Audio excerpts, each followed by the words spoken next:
ఆయన నమస్తే. నమస్తే. తమిళనాడు తిరిగితే జెండా ఇంకొన్ని రోజుల్లో ఎగరబోతా ఉంది. అఫీషియల్ గా అయితే అనౌన్స్మెంట్ అయిపోయింది కాబట్టి మీరు ఎట్లా ఫీల్ అవుతున్నారు?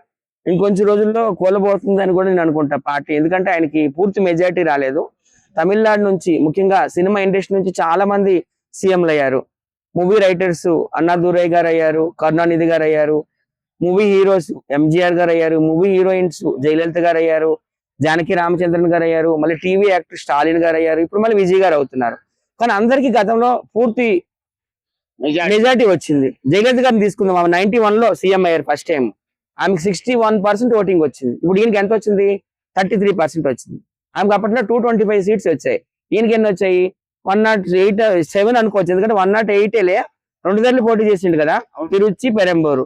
సో తిరుచిలో ఆల్రెడీ రిజైన్ చేశారు కాబట్టి 107. సో 120 ఉండాలన్నమాట ఎమ్మెల్యేస్, అప్పుడే సీఎం కాగలుగుతారు. ఈయన స్టార్టింగ్ లో కూడా అలాగే ఎంజీఆర్ తీసుకుందాం. ఆయనకు ఒక టర్మ్ లో 145, ఒక టర్మ్ లో 165, ఒక టర్మ్ లో 195 వచ్చాయి. ఇక్కడ మన ఎన్టీఆర్ తీసుకుంటే ఒకసారి 205, ఒకసారి 225. ఇంక ఎన్టీఆర్ ప్రపంచ రికార్డులే, ప్రపంచం ఎన్టీఆర్ ఎవరిని కంపేర్ చేయలేం. ఇప్పుడు చాలా మంది విజయ్ని పవన్ కళ్యాణ్ గారిని కంపేర్ చేస్తున్నారు. ఎందుకు విజయ్ని ఎన్టీఆర్ ఎందుకు కంపేర్ చేయడం లేదు? విజయ్ని ఎంజీఆర్ ఎందుకు కంపేర్ చేయడం లేదు? విజయ్ని జయలలిత గారు హీరోలే కదా అందరూ.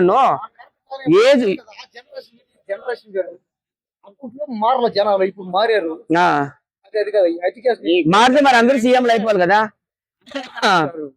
సో వాళ్ళతో కూడా కంపేర్ చేయాలి. పవన్ కళ్యాణ్ గారు ఇప్పుడు శస్త్రచికిత్స చేసుకొని పాపం ఇంట్లో రెస్ట్ తీసుకుంటుంటే ఆయన మీద ట్రోలింగ్ చేస్తున్నారు. ఇది ఎంతవరకు కరెక్ట్? ఆయన ముందే ఓపెన్ గా చెప్పాడు కదా, నాకు రాజకీయ అనుభవం లేదు, సినిమా ఇండస్ట్రీలో కూడా బై మిస్టేక్ వచ్చాను, నేను స్టెప్ బై స్టెప్ వెళ్తున్నాను, ఇంకో 15 సంవత్సరాలు రాజకీయం నేర్చుకుంటాను, అప్పుడు సీఎం అవుతానేమో అని అన్నారు ఆయన. ఆయనకి ఇప్పుడు ఏం తక్కువైంది? ఎమ్మెల్యే అయ్యారు, ఒక 5 శాఖలకు మంత్రి అయ్యారు, ఒక డిప్యూటీ సీఎం అయ్యారు. ఖచ్చితంగా త్వరలో సీఎం కూడా అవుతారేమో కదా. పాపం ఆయన పేరు ఎందుకు తీయడం? ఈయనకి విషయం చెప్పొచ్చు కదా, ఆయన మీద 10 ఎందుకు పెట్టడం? అలాగే వైఎస్ఆర్సీపీ వాళ్ళు ఏమంటున్నారు? సింహం సింగిల్ గా వస్తుంది అంటున్నారు. మరి రాజశేఖర్ అనే సింహం సింగిల్ గా వచ్చిందా? 2004లో టీఆర్ఎస్ తో పొత్తు పెట్టుకోలేదా? సిపిఐతో పెట్టుకోలేదా? సిపిఎం తో పెట్టుకోలేదా? జగన్ తో పోలుస్తున్నారు. జగన్ కూడా ఎలాంటి పొత్తులు పెట్టుకోకుండా వచ్చాడు కదా, సో దాని వల్ల జగన్ గారు ఫేక్ హామీలతో వచ్చారు. ఆయన ఏమన్నారు? ముఖ్యంగా మద్యపాన నిషేధం అన్నారు, చేశారా? సన్నబియ్యం ఇస్తామన్నారు, ఇచ్చారా? 45 ఏళ్ళకే పెన్షన్ అన్నారు, ఇచ్చారా? 3 రాజధానులు కడతానన్నారు, కట్టారా?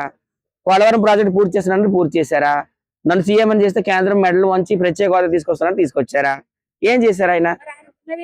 ఆయనలాగా నేను కూడా హామీలు ఏమంటారు కదా, 99 హామీలు 66 బొక్కలు అన్నట్టు అయిపోయింది. ఇప్పుడు విజయ్ గారు కూడాను 8 తులాలు కాదు, 8 గ్రాములు బంగారం అంట. ప్రతి ఒక్క విద్యార్థికి 20 లక్షలు అంట చదువు కోసం. ప్రతి ఒక్క మహిళలకి 2500 అంట, 6 గ్యాస్ సిలిండర్లు అంట, ఫ్రీ బస్సులు అంట. ఈయన కూడా చాలా పెట్టేశాడు. సో జనాలు అవన్నీ నమ్మి ఓటేసారు. చూద్దాం మరి ఏమవుతుందో. ఆయన సింగిల్ గానే వస్తానండి. మరి ఇప్పుడు సింగిల్ గానే వెళ్ళాలి. మరి ఇప్పుడు మరి అన్నా డిఎంకేతో కాంగ్రెస్ తో సిపిఐతో సిపిఎం తో ఎందుకు పొత్తుల కోసం పాకులాడుతున్నాడు? సింగిల్ గానే వెళ్ళొచ్చు కదా. అది నేను అనేది.